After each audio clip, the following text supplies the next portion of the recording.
পড়ে রইল শূন্য বিছানা, শূন্য ঘর, যাবতীয় আসবাবপত্র, তার প্লেট গ্লাস সব কিছু। সে আর কোনো দিন ফিরে আসবে না। টেবিলে বসে নাস্তা খাবে না, দুপুরের খাবার খাবে না, রাতের খাবার খাবে না। সে কখনো বলবে না, বিছানাটা পরিষ্কার করে দাও, আমি ঘুমাবো।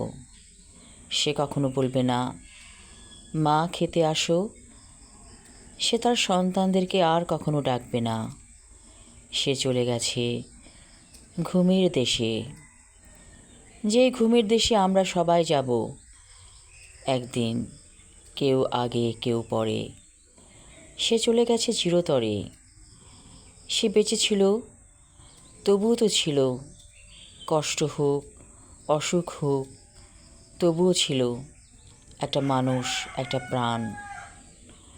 এই যে মানুষ পৃথিবীতে আসে আবার চলে যায়, যাবেই।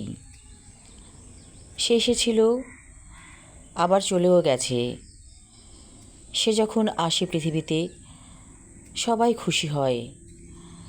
মাঝের এই সময়টাতে সে আনন্দ, হাসি, দুঃখ, বেদনা সব কিছু মিলে মিশে থাকে। একদিন সে চলে যায়, অনেক অনেক মানুষকে কাঁদিয়ে চলে যায়। বন্ধু বান্ধব, আত্মীয় স্বজন, সন্তান সন্ততি, স্ত্রী সব কিছু রেখে সে চলে যায়। মা কাঁদে ইনিয়ে বিনিয়ে, স্ত্রী কাঁদে। সে আর আসে না, আর আসবে না। সে ঘুমিয়ে থাকে মাটির বিছানায়। যে দেহটাকে সে খুব যত্ন করত, সেই দেহটা মাটির সাথে একদিন মিশে যাবে। আমরা সবাই মাটির সাথে মিশে যাব। আমরা সবাই একদিনই চলে যাব ঘুমের দেশে, অনেক দূরে সেই ঘুমের দেশ।